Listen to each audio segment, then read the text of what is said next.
welcome to the Energy Realities podcast with Tammy Nemeth. Hi, Tammy, how are you today? Hi, Irina. I'm doing good. It's super windy here in the UK, so I don't know if the windmills have been shut off because it's really windy or if we're just importing from everybody else today. I don't know, but yeah, Oh, it's windy and and flooding like, everywhere. Hi, we have David Blackman. How are you today, David? Is it Just windy? lovely.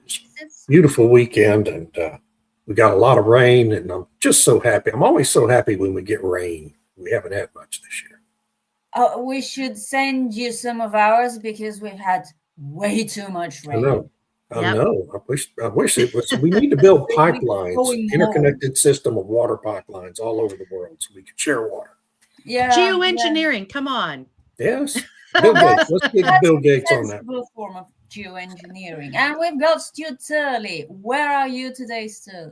Oh, I'm in Oklahoma for about 15 minutes, but we're off and running. I'll be in Abilene here soon. So Wow, busy day. Today we're going to talk about energy in Europe, or the energy implosion of Europe, which is either already happening or about to start happening very soon, with some really, really bad news coming out of the European Union, which is not a country. It is a trade and increasingly political and totalitarian bloc. And if I disappear in a week, if you don't hear from me, I've been arrested for calling them totalitarians. But this is what they're doing, as we've seen at the Munich Security Conference. But we're not talking about security. We're going to talk about energy and about Europe's heavy industry complaining that they cannot survive in an environment that is fraught with over-regulation, with emission reduction requirements that are bleeding industries such as chemicals dry, and companies are moving, companies are shutting down their business, and it's not looking good. Who should I begin with? Who wants to go first? What do you think about this? Whoever wants to start. Well, I've been basically saying for quite a while that if you have a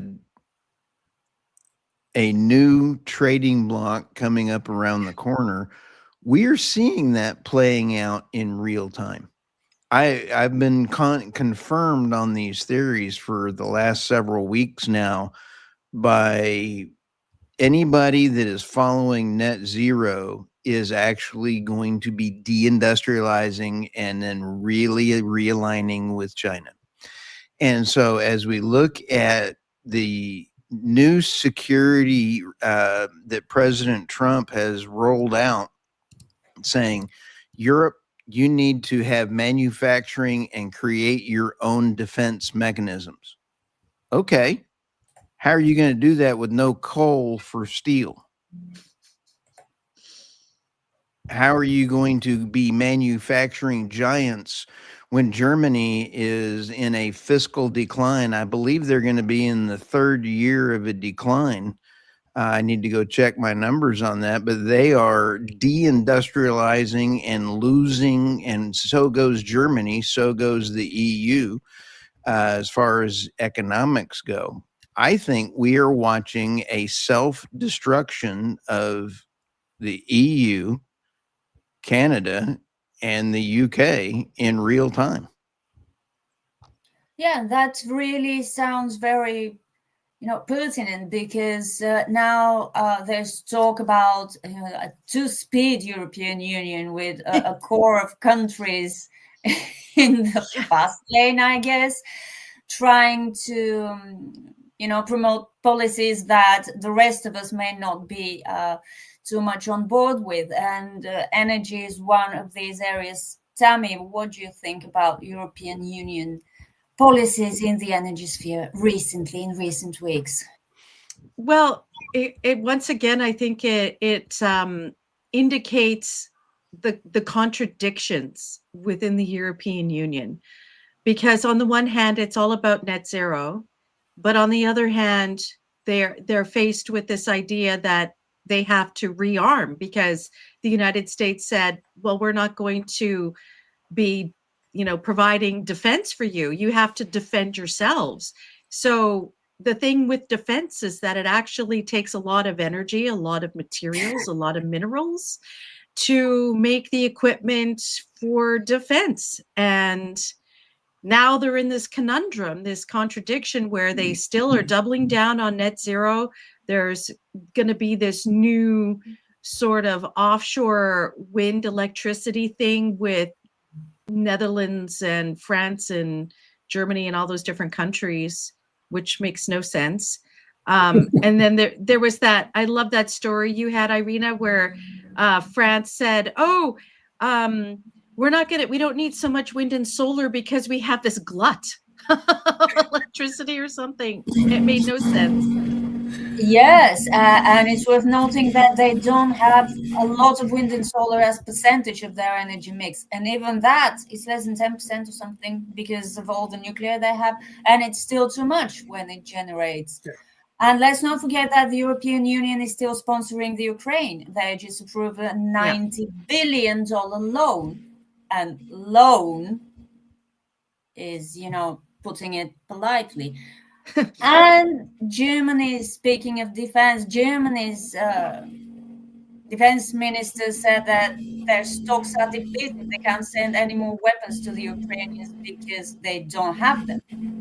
So they would have to build their defense systems, stocks, inventories, weapons and ammunition, or is munition? I keep forgetting. Anyway, from scratch, essentially. And this takes a lot of energy and time. And it takes a lot of cheap energy. It has to be cheap. Yeah, cheap energy, which is a bit of a impossibility in the EU because of not just the net zero policies, but if we break it down into what exactly are those policies, the big one is the emissions trading system. It's the corporate sustainability directive. It's, the carbon border adjustment mechanism. It's all of these interrelated things. And I came across this this article where I think it was, which bank was it? One of the big banks in the European Union is fining fining them because the banks aren't providing enough of the climate risk disclosure. So, the banks are not being able to provide the investment money or the banking capability for companies in order to do these things because they have to account for all the different emissions on their books. So you have the supply chain emissions accounting nightmare, which costs a lot of money. And then they had this ridiculous meeting at a castle about competitiveness. Well, everything that they're doing undermines competitiveness. Exactly. So they end up offshoring to either the United States or to China. And, the United States, the electricity prices, the energy prices are 2 to 4 times less than the average European country price. How do how can they even compete with that? They're so obsessed with, we have to get emissions down, and they've created this web that constricts companies. It's unclear how they can get out of this conundrum. I don't know. Yes, because all we hear are big words. We're going to stimulate competitiveness by stimulating competitiveness, essentially. We're going to bring down energy costs by bringing down energy costs. Right. It's the whole directive mentality. We're directing you, make it happen. Well, how? I know this is about the EU, but Irina and Tammy, I'd love to ask your opinion with the new directive of eliminating the Obama era determination or declaration of CO2 as a poisonous gas. The U.S. is taking a hard right turn into a whole new era, and how will that impact Europe's further net zero push? Forget about Europe's net zero push, but I was going to ask David about that, because now that the endangerment finding is gone, American producers of liquefied natural gas have zero motivation, zero reason to keep, tracking their methane emissions and doing Right. anything about these emissions.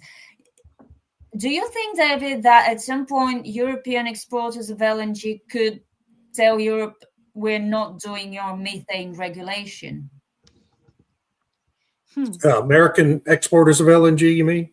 Yeah. Yeah. Yeah. Well, I mean, they could, sure. But that means they're going to have to find different markets for their product, right? Exactly, they're interrelated. So, Yeah. how do you see this dependency? Is it equally heavy, as in LNG exporters rely on the European market just as much as Europeans rely on American LNG producers? No, I don't think the U.S. industry has any kind of a compelling need for the European market, because before the Ukraine war began, 80% of our cargoes were going to Asia and Africa and other international markets. If the EU wants to move away from U.S. LNG, what's going to happen? Well, that means Qatar and Algeria and Australia LNG is going to start flowing to Europe instead of to Asia, opening up all those Asian markets back for the United States. So it's a zero-sum game for the EU, and they can either have the American natural gas, the LNG produced in America by all metrics, all these ridiculous ESG metrics, is the cleanest LNG in terms of emissions on the planet. So if Europe is really serious about climate change and reducing carbon emissions, they're going to want American LNG until something changes about that. But they're not serious, of course. I mean, this is all about control in the European governments, just as it was in the Biden administration. It's just about control of the population. I mean, I think the biggest signal we've seen of that here in recent weeks in Europe is Friedrich Merz in Germany. It was just 2023 when the Germans imploded their final 3 nuclear power plants, right? Yeah. All of them paid for, all of them in fine operating condition, nothing wrong with them, no danger, no present danger from any of them. They just shut them down. They don't have anything to replace them with. So what do? They reactivate coal plants. They burn more natural gas. They burn more coal because the wind and solar can't get the job done, as everyone knows by now. And now Merz, 3 years later, makes a major speech saying, gee, that might have been a mistake. Right? Well, he doesn't mean that either. He doesn't mean any of it. None of these leaders mean anything that they say. It's all about control and centralizing control. Now you've got Ursula von der Leyen saying they're going to do away with the unanimity clause in the EU charter without amending the charter or the constitution. And without asking any of the members. And without asking any of the members. What does that do? That removes all national sovereignty now from all those European member countries of the EU. So you've just created a central dictatorship across Europe. How does Ursula and the other European leaders think Donald Trump and Marco Rubio are going to respond to that? It's mind-boggling to me. She made that speech the day after Rubio's, or same day, actually. It was the same day. Later in that day, after Rubio made that speech. So Rubio got a standing ovation, but I don't think anyone in the room actually understood what it was he was saying. Certainly von der Leyen didn't. But where energy is concerned, Europe is just, it doesn't matter what the national governments want to do if they're in the EU. It just doesn't matter anymore. The entire system has been taken over by these zealots. They don't even try to hide what they're doing anymore. The King of Spain says, okay, well, we might lose the next election to a conservative party. Let's just let in 500,000 new migrants and give them immediate citizenship and voting rights so we can rig the next election. And he brags about it. He doesn't try to hide it. He boasts. The prime minister, not the king. Prime minister. Prime minister. But he's probably acting like a king. Yeah. Right. I mean, might as well be a king, right? Yeah. And Macron, he's already rigging the next election against the AFD.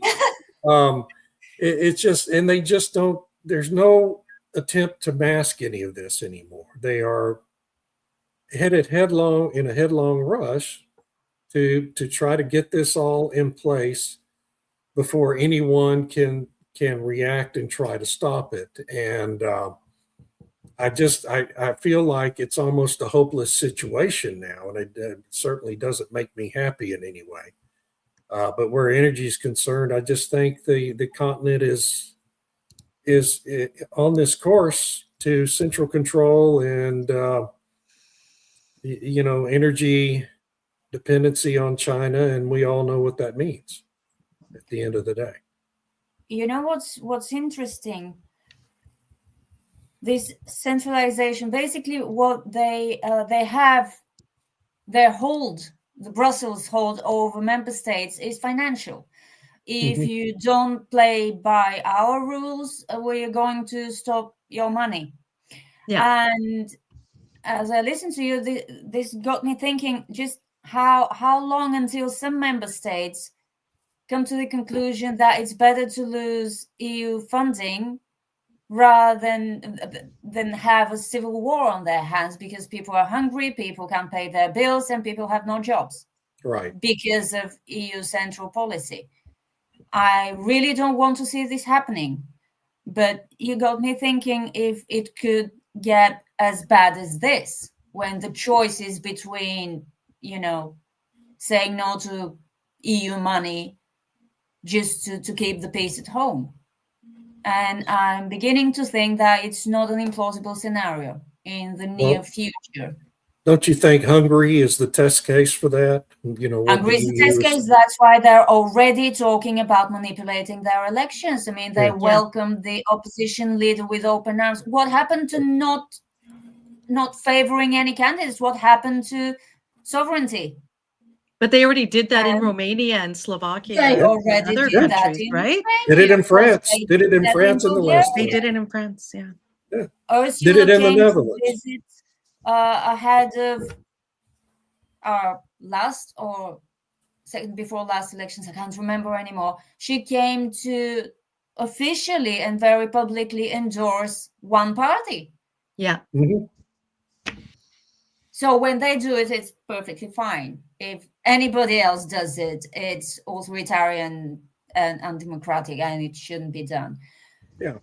But Yeah, And it's the ultimate gaslighting, right? It's exactly. don't believe your lying eyes, they're Yeah. doing this stuff, and yeah, it's really frustrating. And with respect to the methane emissions regulation, it's funny because during the 70s and 80s, when you had this encroachment of Soviet oil and gas coming into the EU or the European nations or whatever, and they had a firm policy that they wouldn't let too much in, that there would be this diversification of supply, so that even if there was some kind of war that cut off the United States or cut off the Middle East, you couldn't cut off everything at once, and you would be more protected because you didn't have all your eggs in one basket. Then That's the after the point of Cold diversification. Right, exactly. But then after the Cold War was over, it was like, oh, we don't have to follow that anymore. Who cares? We'll just, be dependent on one nation or whatever. And so they became overly dependent now on the United States for LNG because of the whole Russia-Ukraine situation. And so now they're, oh, maybe we need to diversify because the United States is going to use that as leverage.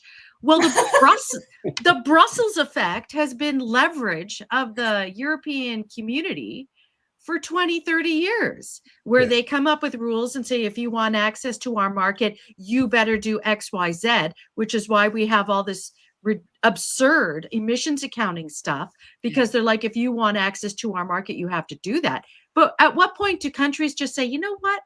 I don't think we want our companies to have to do all that stuff. And so, like with the methane, to get back to that, they have all these satellites now. They're paying for satellites to come and monitor the emissions along pipeline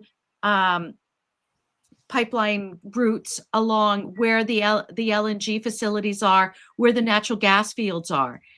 And no one's questioning the reliability of that data.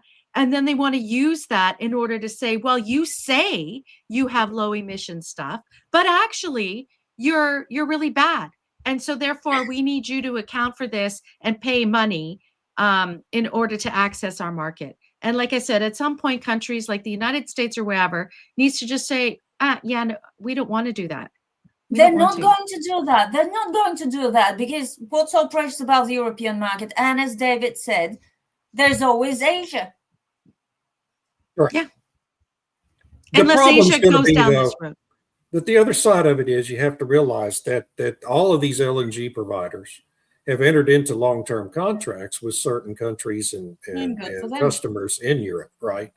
And so, there's also that contractual consideration that they have to struggle with in terms of whether or not to comply with that law. But the rescission of the endangerment finding opens all of this up now to reinterpretation in the United States, because that was the underpinning foundation for every major climate related regulation that's been enacted in the United States for 16 years. Yeah. Trump has rescinded most of those regulations, are gone now, and all the executive orders are gone. But there's still plenty in existence that, that are going to have to go through court challenges now, which the courts are going to now, instead of ruling in favor of the regulating agency, they're going to rule in favor of the plaintiff, because the endangerment finding is no longer there and the Chevron deference is no longer there. Yeah. So those are the underpinnings of the entire Biden-Obama regulatory suite. And now it's like a three-legged stool with all the legs removed. And it's just a house of cards at this point. The problem, though, for the LNG providers is the contracts. I want to ask a question, because Bloomberg last week put out an article saying that pretty much Putin asked to use has got an internal memo going to the United States saying, I would like to participate in the US dollar again. And if the Dark Fleet, which I've enjoyed writing about, because California and the Dark Fleet have added millions of reads on my website and Substack. And when you sit back and take a look at the Dark Fleet, if the 8 tankers or so, whatever the number is that we've seized, is really risen and caused a major issue, I want to ask a real question. If the Bloomberg memo is correct and Putin now wants to go to the US dollar, it's kind of like saying, I would like to end the war. The turning point for the EU is going to be very soon. Either they're already buying, as we have this comment, and they're still buying Russian oil. They're about to phase it out.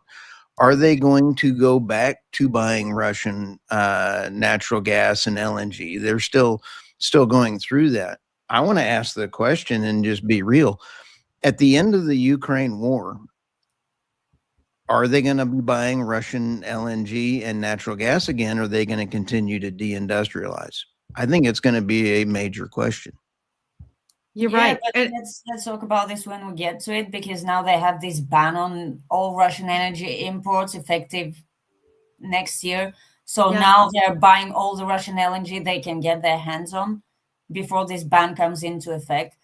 And assuming these people will be still in power when the war ends, they will try to squirm their way out of all this.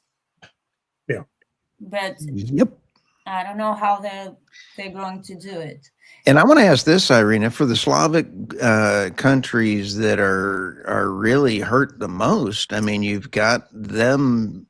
I mean, you've got Ukraine bombing Hungary pipelines. You've got it's a real problem. I know. We've got coal. That's all I'm going to say. But I'm not happy with the new Lukoil petrol, because now it's made from Kazakhstan oil, and it's not the same. So that's my only pain. It's not very different, but it is different. But yeah, Hungary is being pressured from all sides, with the Ukrainians bombing the Druzhba pipeline and the Brussels basically saying we want you out of power to Orban, and it will be interesting to see what happens at the Hungarian elections. Yeah. It certainly Oh, will.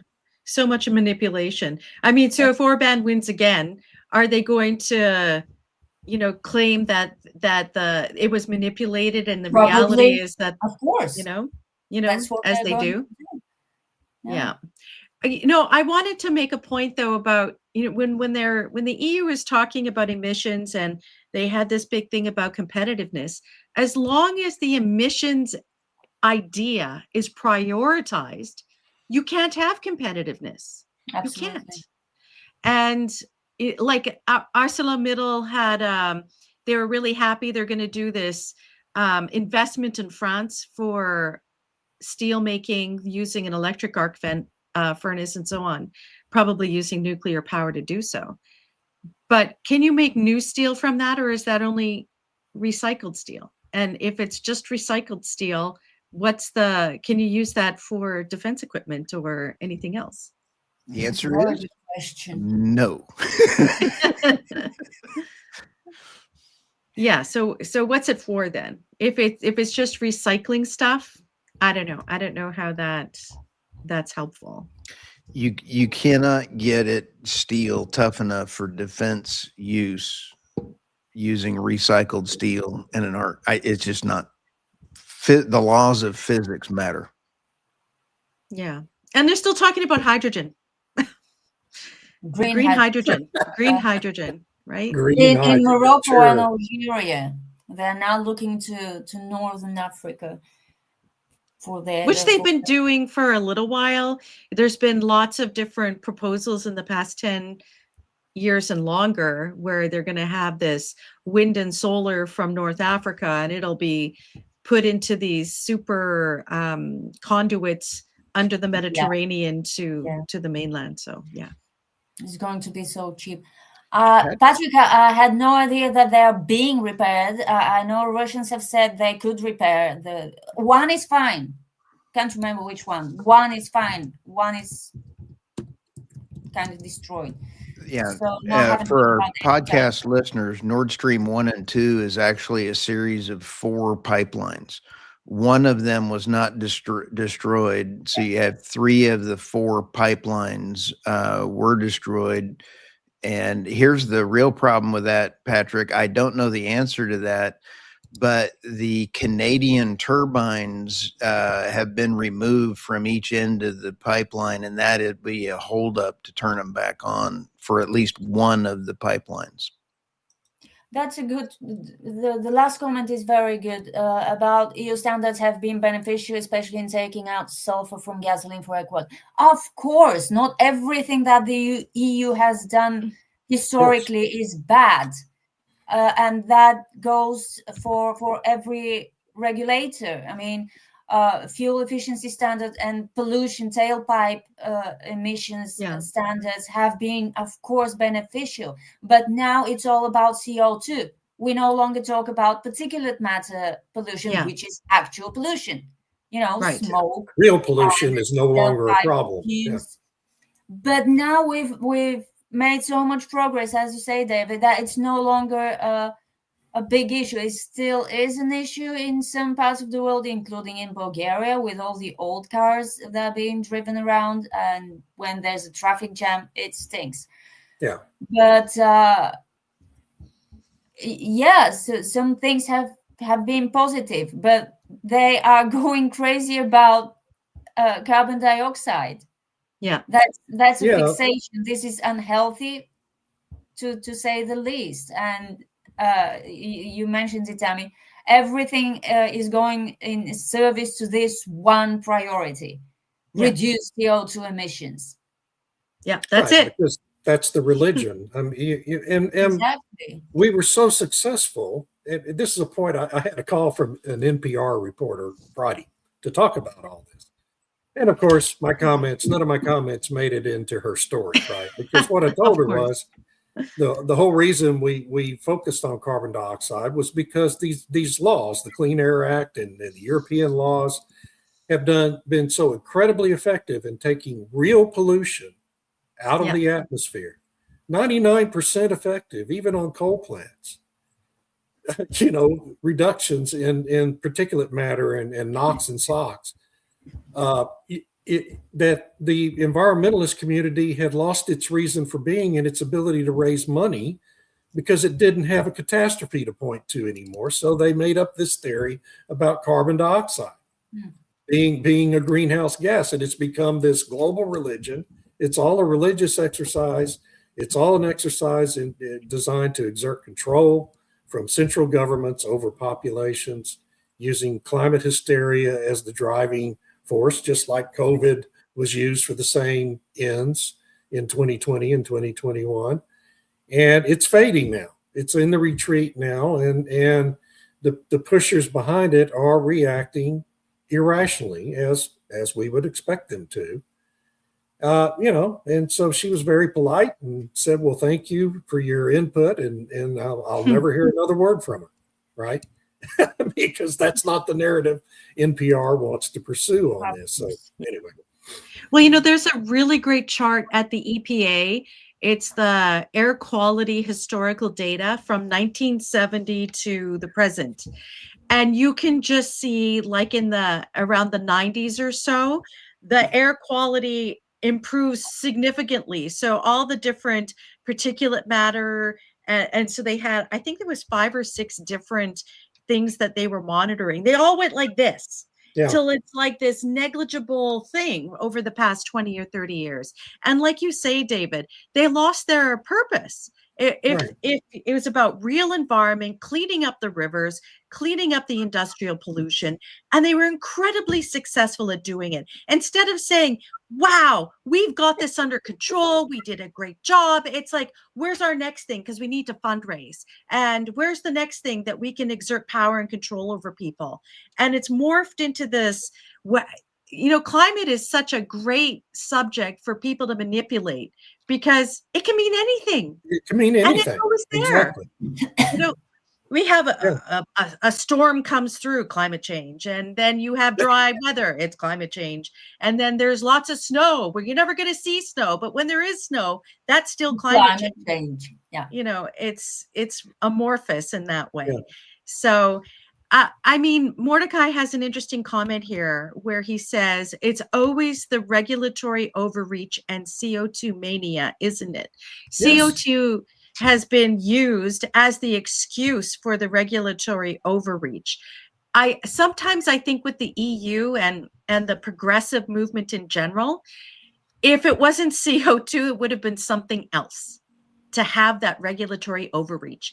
Because what they're complaining about now is that with the emissions trading system, governments get revenue from charging companies for their emissions.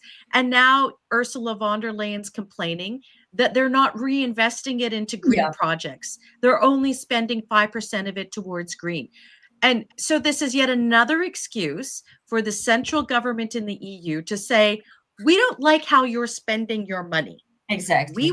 We want you to spend it on XYZ, which is about net zero and climate, and we don't like the decisions you're making. Well, when you are, as a central government, are telling the smaller entities or the federated entities that we don't like the way you're spending your money, you're no longer a federation. You're no longer, we were talking earlier about the EU being this collection of nation states. When that central government can boss you around and say, we don't like the way you're spending your money, then you're not independent nations anymore. Right. You're not. I mean, everybody needs to remember the Soviet Union was styled as a federation too. Okay. But none of those other countries other than Russia had any control of it. Even that was better because energy was cheap. I will never get tired of repeating that. Energy was cheap. Energy was cheap. Everything was cheap. There wasn't a lot of it. No, energy was abundant and water was abundant. The basics were abundant. You didn't have a lot of choice in food, but at least it was cheap. Now they want to both take away our choice And your food. and make us use less of everything because it's so very expensive. That's not how a successful totalitarian system works. Yes. Yeah. So successful, of course, in quotation marks, because it would never last for a very long time. But they're doing even the basics wrong. That was my point. If you want to go totalitarian, at least learn the basics. Mordecai has a great point. Climate change equals environmental chupacabra. Yes. You can It's the you can- boogeyman. you can search on chupacabra Edmond, Oklahoma, and there's a goofy looking thing on YouTube that was in my front yard. So chupacabras are real. Just kidding. I am kidding. This is for entertainment purposes only, but I thought that was kind of funny. So is climate change to you? It's real. It's real. Oh, well, no, didn't Mark Carney say that we have to stabilize the climate? And I think it was Matthew Wiley saying, stabilize the climate. Yeah. But that's the mantra, right? So that group, It can be stabilized. it can be stabilized. And you hear this rhetoric all the time from even before 2015 in the Paris Agreement. That's what we need to stabilize the climate. That 2 degrees is too much, 1.5 degrees is too much, 3 degrees is too much. And we need to get to this stable. When has it ever been stable? It's never been stable. Exactly. And so that rhetorical argument has always been just misleading to people. Talk about disinformation. The climate's never been stable. And what kind of hubris is it to say that somehow we as humanity can stabilize the climate? We're going to stop the planets from spinning? Yeah, repeat it enough times and it starts sounding like truth. Exactly, which is what they've actually come out and said. Catherine McKenna, who was the environment minister in Canada under Justin Trudeau's first administration government, she came right. She was at a pub and someone was filming her and she said, yeah, we know. We just have to keep repeating it. And eventually people just believe it's fact. Just through constant repetition. Just like that? Just like that, yeah. And she didn't have to resign? No, are you kidding? She's a real disciple of Joseph Goebbels, apparently. Yeah, clearly. Well, that was his entire philosophy. She retired from government, whatever, and then now she works for the UN, and she produced a couple of reports about climate misinformation and stuff. And she should know. Yeah, Integrity Matters was her report. It was obscene, actually. It is obscene. But I put a link in our chat there, Stu, about there's been studies done. They kind of drip them out of how many emissions from people breathing, because Patrick had a comment there.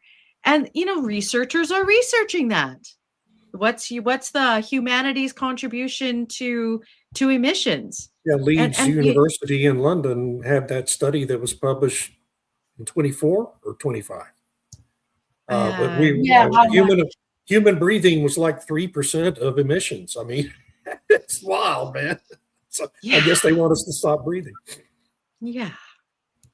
Which, by the way, is probably, the Malthusians, that's exactly what they want. Yeah. There's been different studies. So one was 2023. I think that's the one there. And so then it's not just humans breathing, but all the different uses. But then that goes back to tracking what everybody does. And, the EU, in order, I think, to get compliance for tracking stuff, that's what they use the sort of emissions accounting for, is they need to get the compliance going. Get you just that first step. And then it can be rolled out to other things. It's like with the emissions trading system. First is going to be about this, and it'll be at this amount. But now they have to cap it, apparently. So it doesn't go down too far. So they want to have like a floor of 30 euros per ton or something like that. They never plan ahead, do they? I think they just make it up as they go along, never consider unintended consequences, focus on the desired consequences, which do not materialize in full. And then they have to do something completely different to patch it up. Well, it's like we talked about last week with the EVs. How many people along the way said this is not going to work? There's these unintended consequences. The grid isn't ready, blah, blah, blah. And then the executives came out and went, we had no idea. Yeah. Someone say something. And it's the same thing with the EU and the UK. It's like, 2 years from now, like Friedrich Merz, why didn't someone say something that shutting down nuclear could lead to all this? Gosh, who could have possibly really known it was going to frustrating, be a yeah. mistake? And Ford, really Ford Motor Company, just took a $19 billion write down on their EV segment. And so what does Jim Farley do, the CEO that created all the disaster?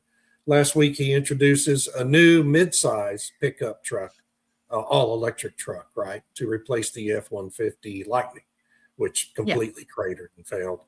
You wonder what Elon Musk is going to do to replace the Cybertruck, because its sales have tanked so badly. Tesla doesn't even want to itemize them on their financials anymore. It's hilarious. They'll just phase it out quietly, probably. Yeah. And quietly, Ford and GM not only GM made $2.7 billion, but they lost so much money as well. They are adding in home energy systems into their mix. Ford and GM are going to try to compete with the Tesla power walls. Oh, God. So that's not going to work. You can't buy this kind of entertainment. That is not going to work, guys. That's just another boondoggle waiting to happen. I thought Honda, or there was one of the Japanese car companies, was doing something similar, where you bought their car, but you also bought their charging battery system, so that you could be charging your house when your car was at home or something like that, or it would be connected to the grid and whatever else. And I don't know whatever happened to that, because it was, you get all these news releases, this is happening and we're doing this and we're doing that. And then you don't know what actually happens 2 years later. There's no follow-up by the press. Did it work? Did it not work? Where are we? What's the status of this? There never seems to be a follow-up on all these big announcements. Check out this comment from MD. It's great. I was at Keystone in Colorado. The ski lift said 100% powered by wind, but there was a diesel engine driving the ski lift to the top. You bought the credits to offset your diesel usage, so it's 100% wind powered. Yeah, absolutely.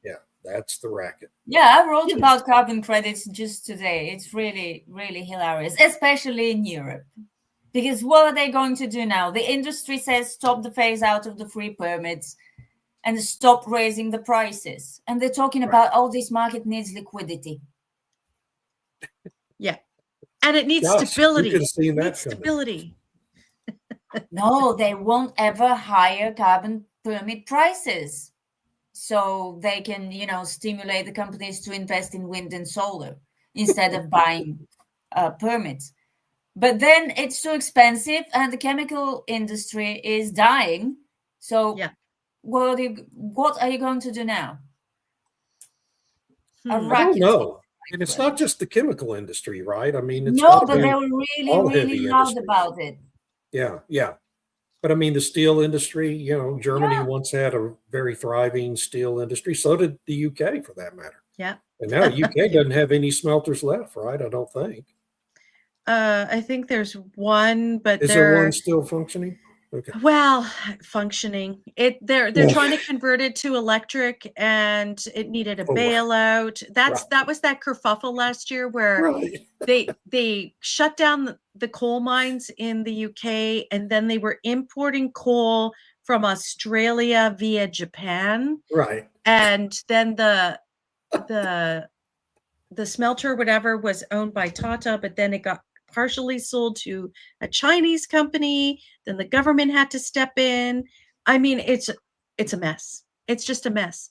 But the UK, is trying so hard under the Labour government to undo Brexit and go back to the EU and be tied by the EU's climate policies. and the regulations. But And they already have their own crazy climate policies. Why do they need to, they can't double them. I mean, they're basically identical. I So know. what's the push? Just to strengthen numbers? Well, I look don't at it know. from Starmer's perspective. If he goes back, if he gets UK back into the EU, he can blame Ursula von der Leyen for all the totalitarian policies that he's trying to implement. Yeah, but he'll need another referendum, as Catherine Porter mentioned Right, recently. right. Next, if you Well- got out with a referendum, you would need another referendum to get back in. But they're going back in without going back in. So you align with all the policies, and the way that they were reporting it was that the UK needs to pay to play. So every time that they join a program, they have to pay. So they have to pay to participate and align with the carbon border adjustment mechanism. They have to pay to align with the interconnectors. They have to pay to align with the European emissions trading system. So everything that, and to participate in the defense thing, which is the big carrot that they're dangling, right? Is if you want to participate in this defense production thing and have your British companies be involved and get contracts, then you got to pay to access it. So instead of saying we're back with the EU, which the UK has no say at all on any of the laws and rules being done, they're just like, okay, we'll pay to align with you. So we're technically not part of the EU, but we're going to align all our rules with you and pay for it. Yeah, well, And have no control over it. even if they were members of the EU, they would still have to pay. We all have to pay to play. Yeah. One way or another. One way or another, right? Yeah. Irina, what is your Substack address? Link, Mordecai, you can find it at irinaslav.substack.com. It was out about an hour ago. Or just Google Irinaslav Energy Substack carbon credits. I can't comment. I think so. I would share a link, but I'm not sure I can. I'm sure you can find it. We'll Yeah, have it. It all comes up if you just Google that. Yeah. I'll have it in the show notes as we get this rolling out. Yeah, the big irony there that Mordecai said the UK sold their last solid steel manufacturing plant to the Chinese, and it's still called British Steel, but it's owned by the Chinese. Yeah. And they're It's called British Steel, but the sign's written in Mandarin, right? Yeah, probably. Nice.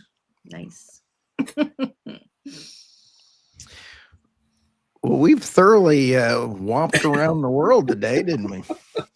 Yeah, and it was fun. Yeah, we ended up, I don't know if we stuck to the subject or not, but it sure was fun.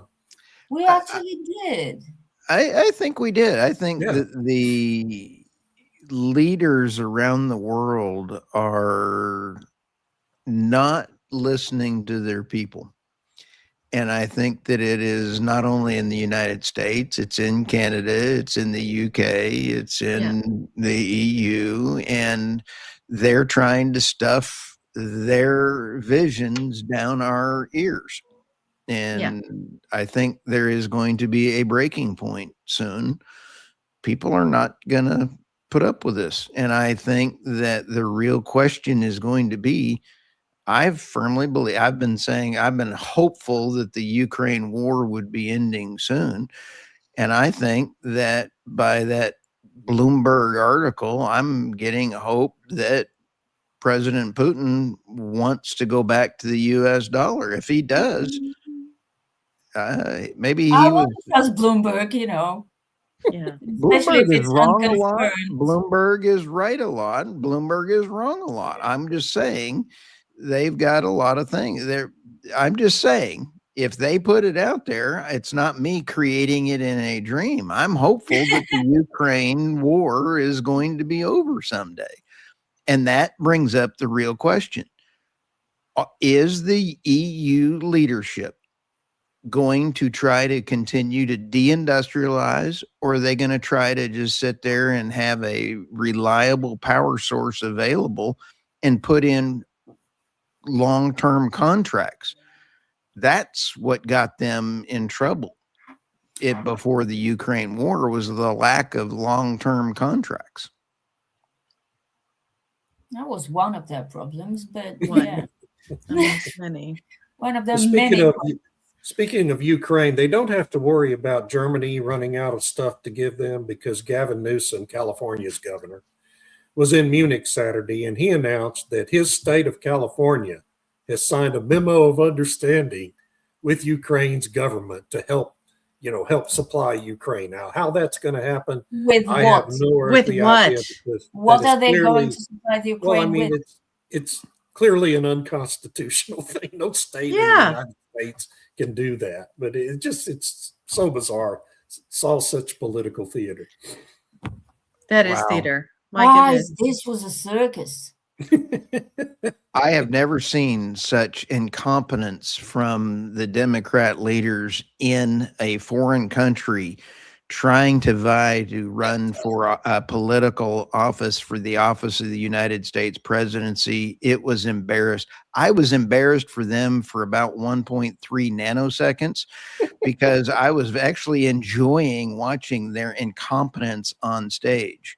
It was unbelievable. What, you didn't like AOC's answer about Taiwan, Stu? When I she thought it was stammered around for absolutely. Believe me, I've got it carved up, and I'm putting memes out on that bad dog. It was absolutely rich. And then Governor Newsom trying to answer it. I mean, I would love to start doing imitations of Governor Newsom, but I need to get an electrical plug, stick my finger in that plug before I start trying to talk like him. The man is absolutely nuts. Shameless. They're all shameless. They are all shameless. They yes. are. It's like they're proud of how incompetent and stupid they are. Yeah. And they're not the problem, we are. Yeah, because we believe misinformation, which is Yeah. everything that does not come straight from them. Right. I'd Exactly. like to thank mainstream media for making podcasts so successful. Yeah. I'd like to thank Gavin Newsom for actually adding millions of followers to and readers of my material. And then you sit back and think, we are very fortunate that we have X, that it is actually somewhat okay. But people can find podcasts, and Yeah. it is tough.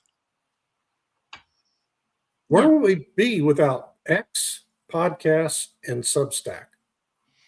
We would be controlled by global elites. Yeah, I mean, No, it we would would be have to, meet physically, which would be impossible in our yeah, case. Yeah. it'd be very expensive. Yeah. We'd have to fly to Brussels every. As we're winding down, I got a question for Tammy. In the UK, I'm noticing that they're putting in the 15-minute city where they're going to charge you. I can't remember the name of the city, but you have Oxford. Oxford. Holy smokes, Batman, 93 days, and then you got to pay another thing, and then boy, they're trying to lock down the UK. Holy They're smokes. trying they're claiming it's temporary because they've been working on a new train station for, I don't know, 3 or 4 years now. And there's like this one road where it's all backed up and stuff. And so they're calling it, I forget, they have a euphemism for it.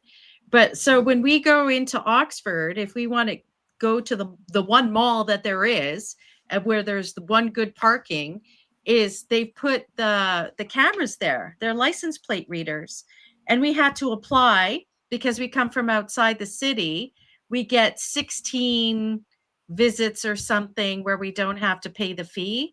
Otherwise, you have to pay the fee. So you have to register your vehicle. Then every time you drive in, it tracks your number plate. And if you've made the application, then you don't have to pay. But after a certain number of trips or whatever, then you have to pay. They call it a congestion charge. That's right, congestion. How much is it? I don't know. It's like I'm not sure. Oh, What it was level of 6,000. government has implemented this? Is it That's the central city government? and the county, and they're So they're looking forcing at. you to pay to come spend your money in their city. Yes, they call it a congestion charge. Okay. So it's and like, for example, to go to Heathrow, the City of London or whatever has basically said this is part of the London catchment area. So if you have a vehicle that doesn't have a good emissions rating, so if it's earlier than a certain year, then you have to pay the emissions charge to go to the airport. Wow. God. Like, so it's 16 pounds. I think they've increased it. So 16 pounds just to drive to the airport if you're picking somebody up. And Heathrow's terrible Wow. because they have a drop-off charge, which is 7 or 10 pounds. They If you're charge literally just for everything. for everything, you're just stopping there, punting somebody out, you got to pay. And you got to pay for the emissions charge. So Wow. I'm so so they're very sorry for trialing you. it in different cities. So Bath is really bad, Bristol's bad, Oxford's bad, and they're doing it in different ways to see what works and where they get resistance, and then it gets rolled out in more And complicated ways later. for She's so for the cynical. EU and the UK, CBAM, carbon tax, and everything else, who has control of that money and where does it go? Is it just a wealth transfer, sucking money up out of the population, then giving it to a unspecified group of people to control? That's a good point, and that's kind of what Ursula von der Leyen was saying, is that with the emissions trading system, that money is supposed to go towards improving other like green things, right? Zero emissions Right. transport, all this kind of stuff. But it's a good question. The UK is bringing in their CBAM next year. 2027 is the first year for it. It's pretty much the same thing as the EU one. There's a few differences. So where does that money go? If you're charging the carbon tax on goods coming in, where does that money go? And I think that's something people ought to be asking for all of these different things. But they're all desperate for cash. They're all desperate.